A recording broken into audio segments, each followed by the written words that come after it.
sepasang suami istri yang sudah menikah selama 10 tahun. Ternyata sang istri ini merasa jenuh dengan kehidupannya sebagai ibu rumah tangga. Dia mulai membandingkan kehidupannya dengan kehidupan teman-temannya. Sang istri ini ingin merasakan bagaimana rasanya diperlakukan sebagai seorang ratu. Sang istri bertemu dengan seorang laki-laki di media sosial. Dan sang istri ini pun berselingkuh dengan laki-laki teman SMP-nya ini. Diam-diam tanpa sepengetahuan istrinya, sang suami ini mengecek handphone istrinya. Dan seakan-akan belum cukup hati suaminya ini hancur, waktu dia menanyakan ini ke istrinya, tanpa rasa bersalah istrinya ini mengakui perselingkuhannya. Suatu hari, ada seorang laki-laki yang dilarikan ke rumah sakit oleh beberapa teman sekantornya. Kata teman sekantor pasien ini, tadi itu pasien sedang makan siang.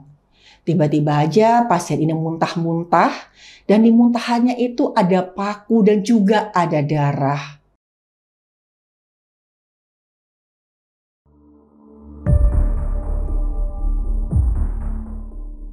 Halo, saya Dr. Stefani. Saya seorang dokter spesialis forensik dan saya melihat apa yang tidak semua orang lihat. Halo, balik lagi di channel Dr. Stefani. Ada beberapa kasus gangguan medis yang awalnya itu disangka gangguan mistis. Dan kasus yang akan saya ceritakan ini adalah salah satu contohnya. Ada sepasang suami istri yang sudah menikah selama 10 tahun. Dan dari pernikahan itu, mereka dikaruniai 2 orang anak perempuan, usianya 8 dan 5 tahun. Pernikahan mereka ini berjalan sangat bahagia. Kehidupan rumah tangga mereka berlangsung tenang, sampai-sampai ada beberapa orang yang merasa iri dengan keharmonisan rumah tangga mereka. Tapi sayangnya, apa yang sebenarnya terjadi di dalam rumah tangga mereka itu nggak sebahagia apa yang terlihat dari luar. Diam-diam, ternyata sang istri ini merasa jenuh dengan kehidupannya sebagai ibu rumah tangga. Padahal, sebenarnya nggak ada yang salah dari keadaan rumah tangga sang istri ini. Kebutuhannya sebagai seorang istri dan juga sebagai seorang ibu terpenuhi dengan baik. Sang istri ini merasa bosan dengan rutinitas hariannya sebagai seorang ibu rumah tangga. Karena dia berpikir, kok sehari-hari kerjaan saya tuh itu-itu aja. Mengurus anak, mengurus rumah, mengurus suami. Dan sang istri ini mencoba mengobati rasa bosannya dengan bermain media sosial. Dia berharap dengan begitu rasa jenuhnya itu sedikit terobati. Tapi bukannya merasa lebih baik, dia malah merasa tambah sengsara, apalagi waktu dia melihat postingan teman-temannya di media sosial. Dia mulai membandingkan kehidupannya dengan kehidupan teman-temannya yang dia lihat dari status, foto, video, apalagi ada satu teman si istri ini yang punya suami dan suaminya ini nggak segan-segan menunjukkan kemesraan di media sosial. Suaminya ini kelihatan sangat memuja istrinya. Mereka sering memposting foto dan video yang menggambarkan kemesraan mereka. Dan bahkan suami temannya ini juga sering memposting foto istrinya. Ditambah komentar yang sangat romantis. Dan gara-gara ini sang istri mulai membandingkan perlakuan suami temannya ini dengan suaminya sendiri. Sang istri merasa iri karena setelah 10 tahun menikah dan punya 2 orang anak, sikap suaminya tuh seakan-akan semakin hambar. Tidak semesra waktu mereka pacaran dulu. Memang suami dan anak-anaknya ini memperlakukan sang istri dengan sangat baik. Tapi sang istri ini ingin merasakan bagaimana rasanya diperlakukan sebagai seorang ratu. Dan di tengah-tengah kebosanannya ini, sang istri bertemu dengan seorang laki-laki di media sosial. Laki-laki ini adalah teman satu SMP-nya dulu, dan mereka ketemu di grup alumni. Awalnya komunikasi mereka hanya sebatas bertukar komentar, tapi lama-lama komunikasinya semakin intens. Mereka saling mengirim pesan pribadi, lalu bertukar nomor ponsel, dan obrolannya semakin lama semakin mesra. Dan sang istri ini pun berselingkuh dengan laki-laki teman SMP-nya ini. Laki-laki ini statusnya duda, dan dia tidak peduli meskipun dia tahu sang istri ini masih punya suami sah dan 2 orang anak yang masih kecil. Di sisi lain, sang istri ini merasa selama dia berhubungan dengan laki-laki selingkuhannya ini, dia merasa sangat bahagia. Karena si laki-laki selingkuhannya ini selalu mengumbar kata-kata mesra, rayuan, foto, dan itu membuat sang istri seakan-akan menemukan sesuatu yang tadinya hilang di kehidupannya. Sampai satu hari, sang suami sah si istri ini mengetahui perselingkuhan istrinya. Awalnya sang suami ini curiga melihat sikap istrinya. Beberapa kali istrinya ini senyum-senyum sendiri waktu melihat HP, dan saat suaminya ini mau melihat HP-nya, sang istri ini selalu menolak dan HP-nya selalu disembunyikan. Ya, sepandai-pandainya menyimpan bangkai suatu saat pasti akan ketahuan karena baunya akan tetap tercium. Sampai suatu hari, diam-diam tanpa sepengetahuan istrinya, sang suami ini mengecek handphone istrinya. Dan di sana dia menemukan ada banyak sekali pesan mesra dari laki-laki selingkuhan istrinya. Dan seakan-akan belum cukup hati suaminya ini hancur, waktu dia menanyakan ini ke istrinya, tanpa rasa bersalah istrinya ini mengakui perselingkuhannya. Dan sang istri meminta agar suaminya ini menceraikan sang istri, agar sang istri bisa menikahi selingkuhannya. Saat itu, walaupun merasa sangat marah, sedih, dan kecewa, sang suami ini masih mencoba menahan emosi agar bisa berpikir jernih. Ia ingat mereka masih punya 2 orang anak. Ia meminta agar sang istri ini menghentikan perselingkuhannya demi keutuhan keluarga mereka. Kan anak-anak ini masih perlu ibunya. Tapi saat itu dengan keras kepalanya, sang istri ini menolak. Dia bersikeras, dia ingin menikahi selingkuhannya. Katanya karena dia berhak bahagia. Sang suami ini mencoba melakukan berbagai cara agar istrinya tuh mau berpikir jernih dan kembali ke keluarganya. Termasuk memberitahu orang tua dan juga mertuanya. Pada saat orang tua dan mertuanya diberitahu, mereka sangat marah dan mertuanya sangat merasa malu mengetahui kelakuan anak perempuan mereka. Orang tua dan mertuanya ini sempat ingin menyidang istrinya ini. Tapi saat tahu, istrinya ini malah balik mengancam. Dia bilang, kalau sampai saya disidang, saya akan kabur dari rumah agar saya bisa bersama selingkuhan saya. Dan mendengar ini, akhirnya sang suami mencoba mengalah. Dia bicara baik-baik sama orang tua dan juga ke mertuanya. Kalau sementara, ia akan mencoba untuk menyelesaikan masalah ini sendiri. Suatu hari, ada seorang laki-laki yang dilarikan ke rumah sakit oleh beberapa teman sekantornya. Waktu dokter di instalasi gawat darurat menanyai salah seorang teman sekantor pasien, keterangan yang didapat dari teman sekantornya pasien ini benar-benar mengejutkan. Kata teman sekantor pasien ini, tadi itu pasien sedang makan siang. Tiba-tiba aja pasien ini muntah-muntah dan di muntahannya itu ada paku dan juga ada darah. Dokter yang memeriksa langsung melakukan pemeriksaan ronsen. Dan di bagian perut itu dia kaget sekali karena ada banyak gambaran benda asing yang bentuknya itu menyerupai paku. Ada yang di usus besar pasien, ada yang masih di lambung, ada juga yang masih di usus 12 jari. Dokter berkata, ini keadaan darurat. Pasien harus segera dioperasi untuk mengeluarkan paku-paku di perutnya. Salah seorang teman sekantor pasien menggunakan handphone milik pasien untuk mencoba menghubungi istrinya pasien. Tapi saat itu handphone istrinya pasien tidak aktif.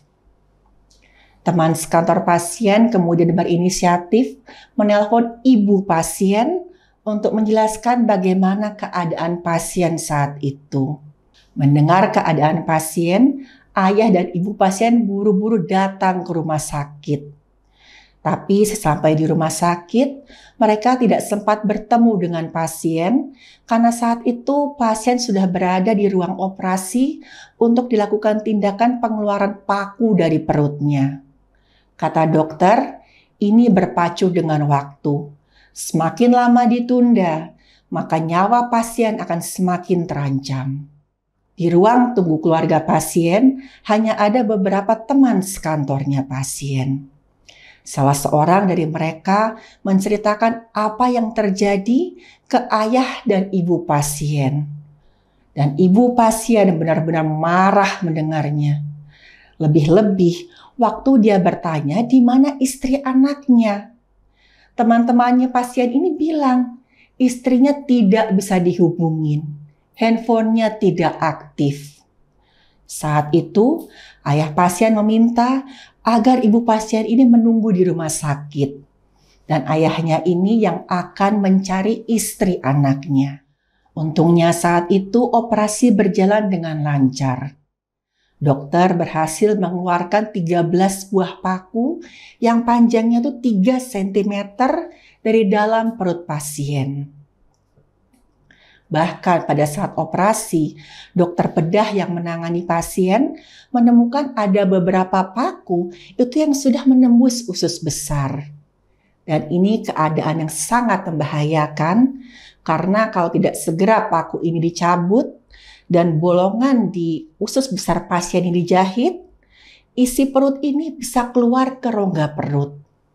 Dan ini bisa menyebabkan infeksi pada rongga perut atau yang bisa disebut dengan peritonitis. Dan peritonitis ini adalah satu keadaan yang sangat mengancam nyawa jika tidak segera tertangani. Karena respon tubuh dalam melawan infeksi itu bisa mengakibatkan terjadinya kerusakan di organ dalam pasien.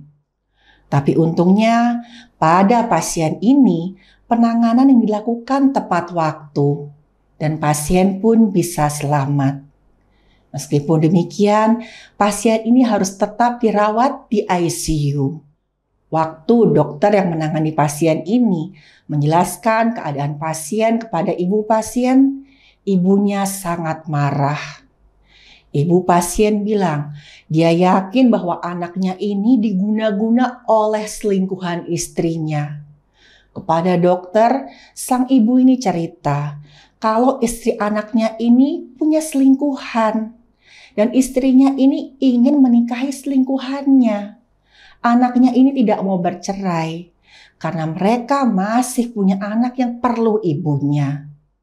Dengan harapan kalau pasien ini meninggal dunia, kan istrinya dengan bebas bisa nikahin selingkuhannya. Tapi saat itu dokter menjelaskan, kalau pada saat pemeriksaan ada indikasi kuat kalau pasien ini memang sengaja menelan paku tersebut. Waktu dilakukan operasi, saat dokter memeriksa saluran cerna pasien, dokter menemukan ada banyak sekali luka dari bagian kerongkongan, lambung, sampai usus besar. Selain itu, saat pasien masih sadar, dokter ini sempat menanyai pasien. Pasien ini mengaku kalau dia punya masalah di rumah tangganya. Dan masalah ini itu dia pendam sendiri, sampai akhirnya dia merasa stres. Dan saat stres itu, awalnya pasien ini sempat ada keinginan untuk mengakhiri hidupnya sendiri. Dan pada saat di tengah-tengah kekacauan pikirannya itu, dia memakan paku. Dan saat dia merasakan paku itu melukai saluran cernanya, dan dia merasakan rasa sakit waktu paku itu masuk ke dalam perut, dia merasa lega karena rasa sakitnya itu teralihkan. Apa yang dialami oleh pasien ini disebut juga dengan pika. Pika adalah gangguan perilaku makan, di mana penderitanya itu kecanduan makan makanan yang tidak wajar, seperti potongan genteng, paku, pecahan kaca, kadang juga tanah, dan pemicunya bermacam-macam. Bisa karena kekurangan zat besi, penyakit kejiwaan. Pada kasus pasien ini, pemicunya adalah stres akibat masalah rumah tangganya. Dan dokter yang menangani pasien juga sudah merujuk pasien ini untuk nanti saat keadaannya sudah stabil, dia akan berkonsultasi ke dokter ahli kejiwaan. Dan ketika sang ibu ini diizinkan menemui anaknya di ICU, anaknya ini langsung menangis, dia memeluk ibunya dan mohon maaf karena dia sudah merasa gagal sebagai seorang suami. Dan saat itu ibu pasien berkata, "Kamu sudah berusaha untuk mempertahankan pernikahanmu. Tapi kalau memang kamu harus bercerai dengan istrimu, tidak akan ada yang menyalahkanmu. Kamu orang baik. Banyak orang yang sayang sama kamu. Anak-anakmu juga masih memerlukan ayahnya." Dan ibu pasien meminta agar anaknya ini saat ini fokus untuk pemulihan fisik dan mentalnya. Tapi ternyata masalahnya tidak selesai sampai di sana. Seperti yang sebelumnya saya ceritakan, ayah dari laki-laki tadi itu mencoba mencari menantu perempuannya. Dan ternyata sejak ayah ini tahu kalau menantu perempuannya punya selingkuhan, diam-diam sang ayah ini mencari informasi tentang laki-laki selingkuhan menantunya. Dan sang ayah berhasil mendapatkan nama dan juga tempat tinggal laki-laki selingkuhan menantunya. Dan dari rumah sakit, sang ayah ini sempat mampir ke pasar, dia membeli sebuah parang, dan setelah itu dia mendatangi rumah laki-laki selingkuhan menantunya, karena saat itu yang si ayah inginkan hanya menghabisi laki-laki yang sudah menyakiti anaknya.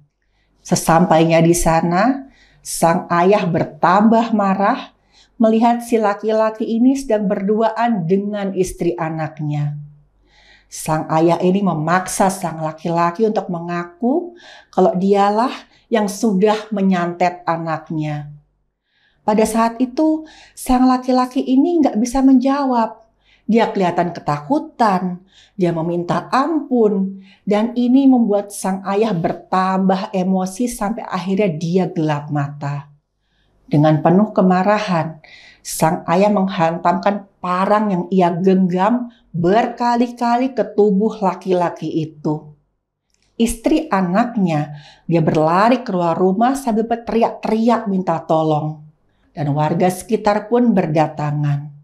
Saat warga masuk ke dalam rumah, mereka mendapati si laki-laki ini sudah terbaring di lantai ruang tamu dalam keadaan sudah tidak bernyawa. Tubuhnya dipenuhi dengan luka bacokan akibat sabetan benda tajam. Mulai dari kepala, badan, dan kedua tangan itu sudah hampir tidak berbentuk. Dan ada satu luka di bagian leher yang membuat leher laki-laki ini nyaris putus.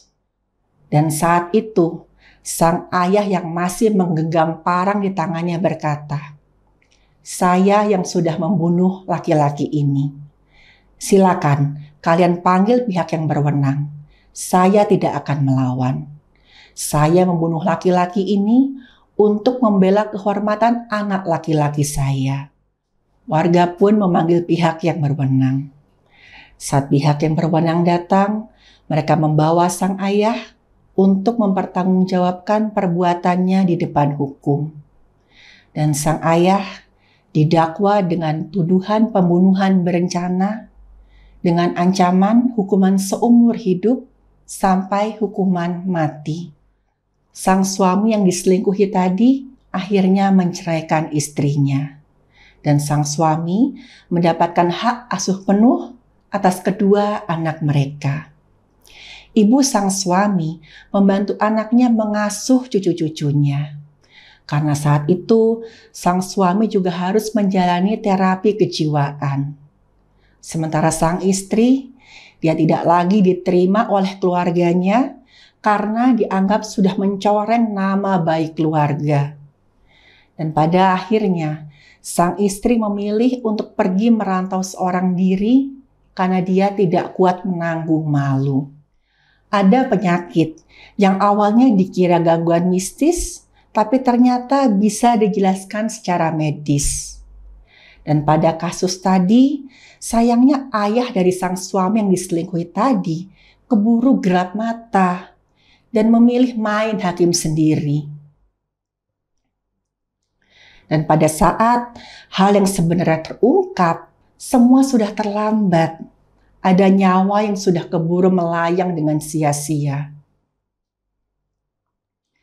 Saat kita atau orang terdekat kita direndahkan harga dirinya, kita sudah pasti merasa sangat sakit hati dan sangat marah.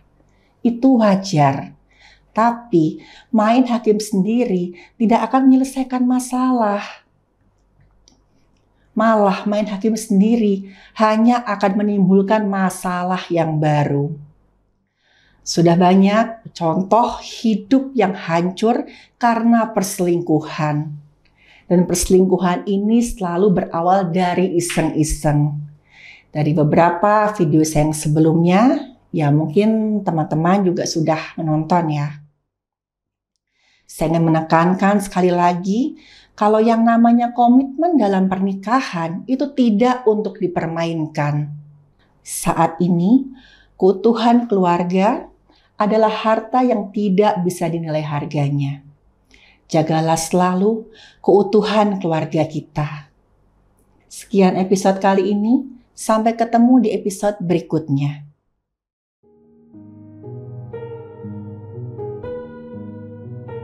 Terima kasih buat yang sudah menyimak cerita saya. Silakan like, share, dan subscribe.